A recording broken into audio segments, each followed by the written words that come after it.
Hey everybody, just a quick note before the video starts. Kurt Mitchell, the guitarist in the Instructional, is actually an amazing guitar player and teacher, and any inaccuracies that I point out are only due to the lack of transcribing technology available to him at the time, technology that I have the advantage of using today for myself. This video is just poking a little fun in the same way like my bad tab videos do, and in the same way that I make fun of myself when I watch old videos of me teaching. Anyway, that all being said, enjoy the video.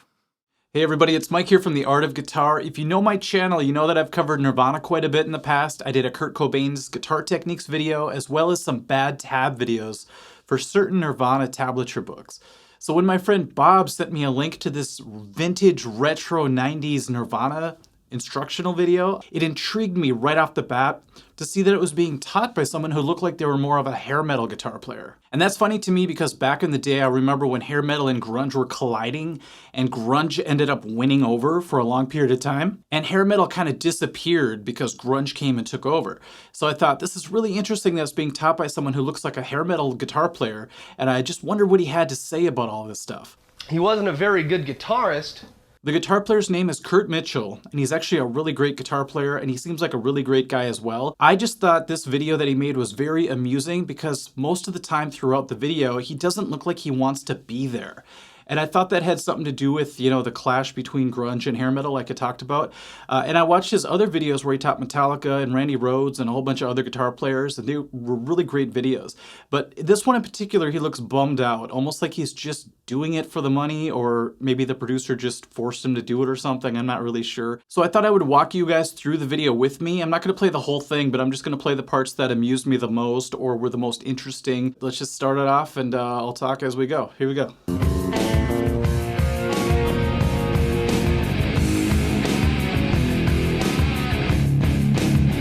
Just like today, I think back then they were really worried about copyright infringement. So this sounds like a sound-alike track. So back then you couldn't really use an actual Nirvana song without paying a lot of royalty fees. So this sounds like a mashup between a bunch of songs, you know, mostly Heart-Shaped Box.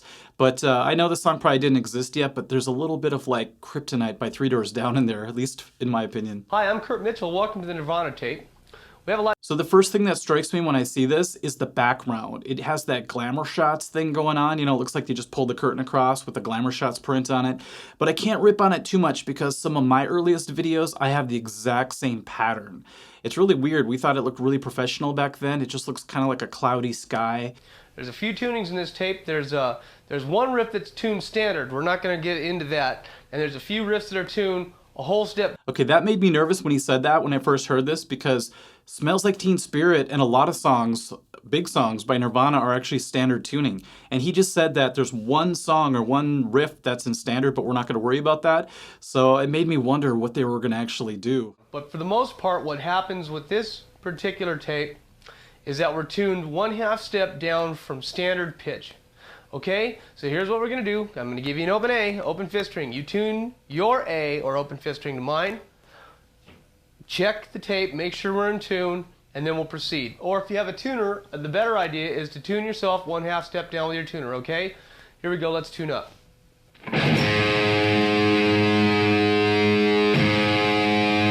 I also love that his guitar looks really high-tech because he has that Roland, it looks like a MIDI pickup added to it. And I just thought it was kind of funny that he's going to be teaching you Kurt Cobain riffs with a guitar that looks that high-tech. But all right, before we get started with our first riffs, I want to say a few things about this particular tape.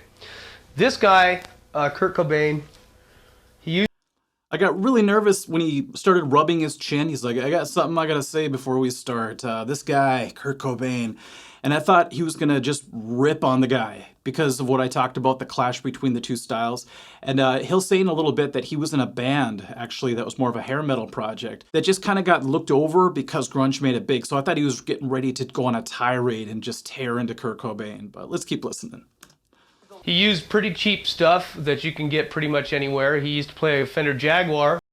I got my Jaguar here today. What's kind of funny is he keeps talking about Kurt Cobain using cheap gear that you can get anywhere.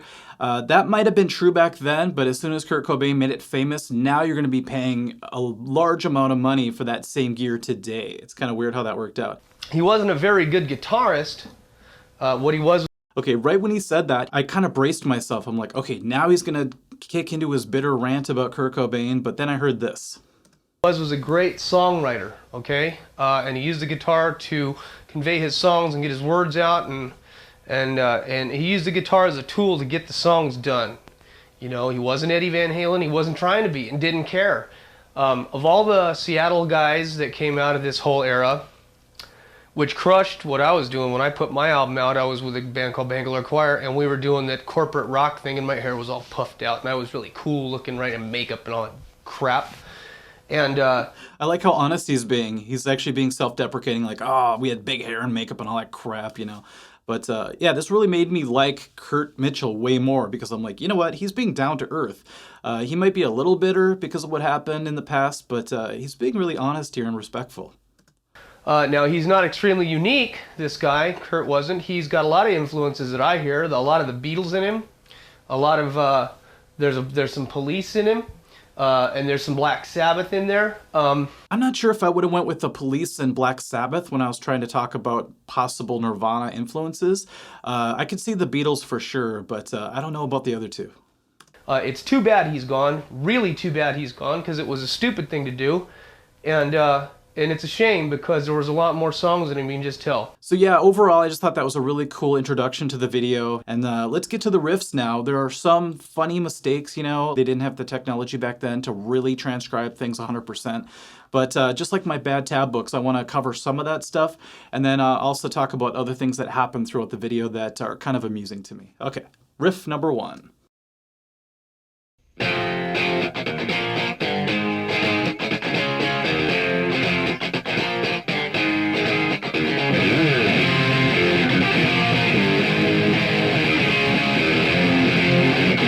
Alright, this was a huge bummer for me to see, because he's actually playing a half step down when it's supposed to be standard tuning for Smells Like Teen Spirit.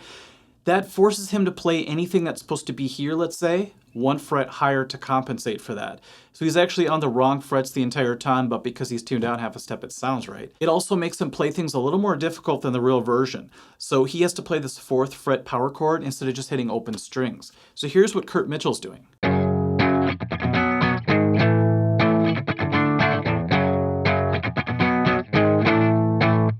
If you're doing it the real way at the 1st fret, the open strings serve as that bridge between chord sections. So, see how I just had to hit the open strings and then jump to the 4th fret? That's way easier than what Kurt Mitchell has to do here. And then when he hits his distortion, he does this real deliberate slide, and then for some reason he starts adding vibrato to the power chords, like this. And I wonder if he was trying to emulate the chorus sound, which is weird because he's already using a chorus pedal, so he doesn't really have to do that. Okay, I just switched guitars again because we have to be a whole step down now for this next riff. And let's check it out. It's Come As You Are.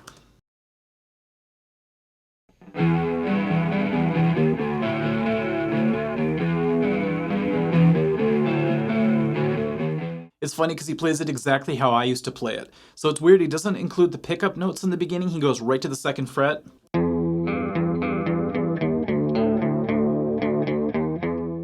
Some of you may have realized what was wrong there. So there were no pickup notes, and then at the end you're supposed to go back to the high note, so it kind of kicks you back into those pickup notes. So here's the more correct way.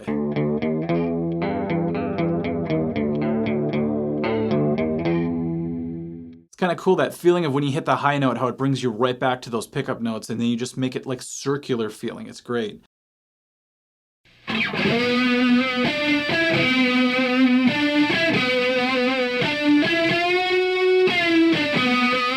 So now for the solo for Come As You Are, the way he's doing it's pretty good. It's a little bit more in rock style, pentatonic style, and he's playing the rhythm a little too close to what the vocal line is. It's actually a little different. So here's what Kurt Mitchell's doing.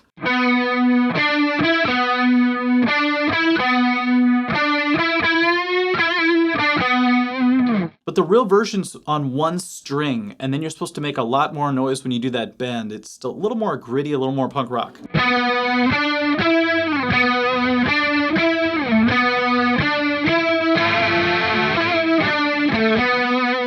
By just adding some open strings to that last bend, you get more of an unpredictable, wild sound.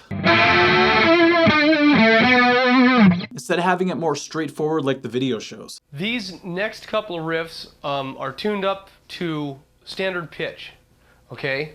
I'm not going to do that. I'm going to leave it down 1/2 step. We're up to half a step, normal tune. I'm going to leave it there to show you these couple riffs. If you want to play along with the record, you're going to have to either tune your guitar up to normal pitch, or you can capo at the first fret and just shift everything up a 1/2 fret. It's kind of hard to do because it's hard to visualize because you get used to seeing the fret markers where they are. But it's a lot easier than tuning your guitar up and then tuning it back down to play along with the rest of the songs. So here's the next couple of riffs on the record in normal pitch, in standard pitch. I'm going to show them to you 1/2 step down. Okay, another really confusing tuning scenario that he throws out there. A lot to take in there, a lot to unpack. But it's kind of funny that he's like, the next few riffs are actually in standard tuning, but I'm not going to do that. I'm going to stay in 1/2 step down, and if you want to compensate by adding a capo or whatever else he said, that's really kind of confusing, I think, to beginners to have to do that.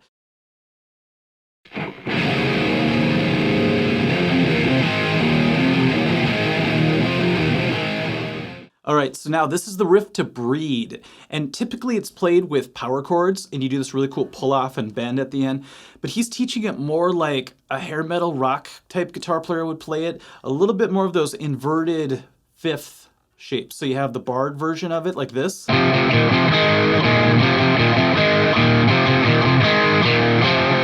That's more of what he's doing. Without the power chords, it just doesn't sound right, so it's supposed to be more like this. See how much more aggressive and punk rock that sounds? When you play it with the inverted fifths, it sounds more like Eddie Van Halen or even like a Deep Purple sound versus the crazy punk sound of Nirvana. Drop D means we're a 1/2 step down still. That's our standard pitch for the entire thing. And then we've taken our E string and tuned it down 1 whole step so that it matches your D. So if you play your 4th string, and then you play your last string, your 6th string, they'll match in pitch, but they'll be an octave apart. Here we go. Okay, that wasn't as confusing, I guess, as the other explanations for tuning, but it was still a little bit bizarre.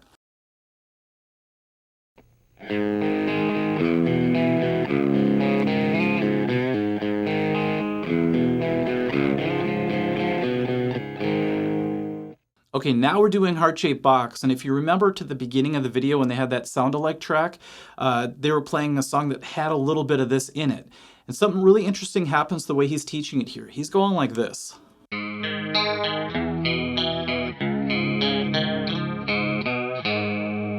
Isn't that a strange little tag he puts at the end there? It's not really in the real song.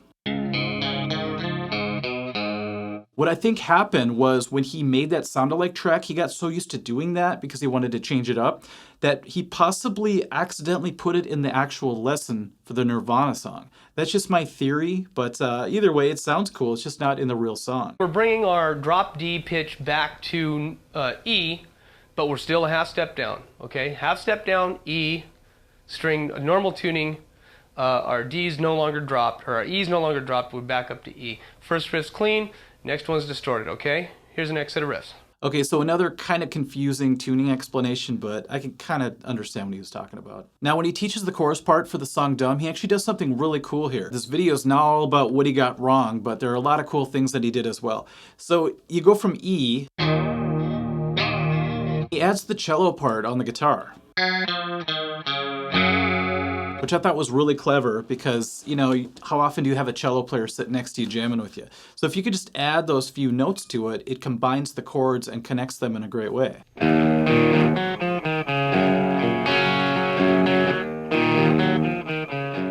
Now, whether he did that on purpose or not, I'm not sure. I'm sure he listened to the recording, heard those notes, and thought, let's just throw them in.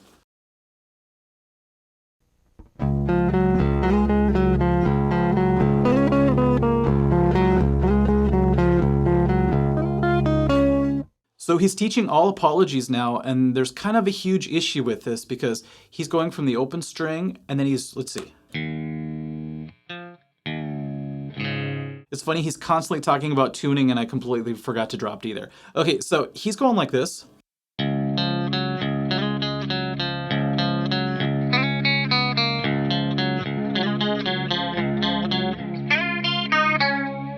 The problem with that is he's playing it in the wrong spot, and it kind of takes away from the overall vibe. And here's really why. If you play it where it's supposed to be played, you're right next to the open string that you keep hitting. And then there's also an open string that you can hit at the end that really adds to the sound. So if you do it the right way.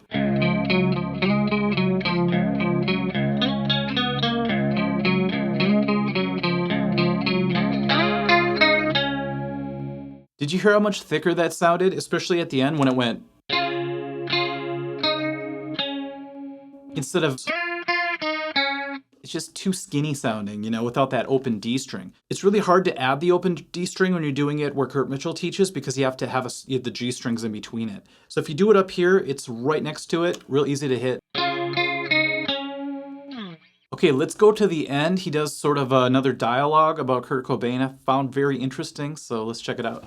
Man, and I'll tell you, I never had any respect for him as a guitar player until I realized that it was all about songs, and it's not about how fast you can play, and it's not about how ripping your leads are. You can have... Malmsteen's a perfect example. Malmsteen can really play lead guitar, in some people's opinion, or at least he's got dramatic solos going, if you know who Malmsteen is. The songs don't cut it. This guy wrote songs that he meant. They're good songs. They have great melodies. It's just too bad that there aren't going to be any more. But anyways, I had fun doing this. I learned a lot, like I always do when I delve into these people. And I enjoyed making it, and I hope you enjoy playing along to it. And until next time, I'm Kurt Mitchell, and I'll see you later. It was kind of interesting you ripped on Malmsteen because back then Yngwie was like the top dog when it came to shredding. Still is, you know, to guitar players, but just the way you said his songs don't cut it, I was like, ooh. And so my respect level for Kurt Mitchell went sky high as soon as he started talking, you know, good things about Kurt Cobain, because it sounds like he went through the same revelation I did. Back in the day, I was shredding all the time, and I didn't really think about Kurt Cobain as a good artist or a good guitar player. And then when I went on the deep dive to learn his techniques for my videos, I had the same revelations as he seems to have. But overall, I loved this instructional video, a lot of nostalgic feeling when I watch it. You wouldn't believe how many of these VHS tapes I had back in the day. And it was a huge deal whenever I was able to afford one because they were so expensive for me as a kid. They were like $50, I think. But I always soaked up a lot of information. I got a lot of info from Paul Gilbert back in the day. I got all his VHS tapes. And so that was just really cool to watch this and get some of those same feelings again. Hopefully you enjoyed it. Let me know in the comments what you thought about the old school way of teaching and what I had to go through in order to learn guitar. It's a lot different than today, like I said. Today I jump online, I can learn anything I want. It's just a little too easy sometimes, but I'll never complain about it. All right, everyone, have a good one. Thanks for watching, and we'll catch you soon. Bye-bye.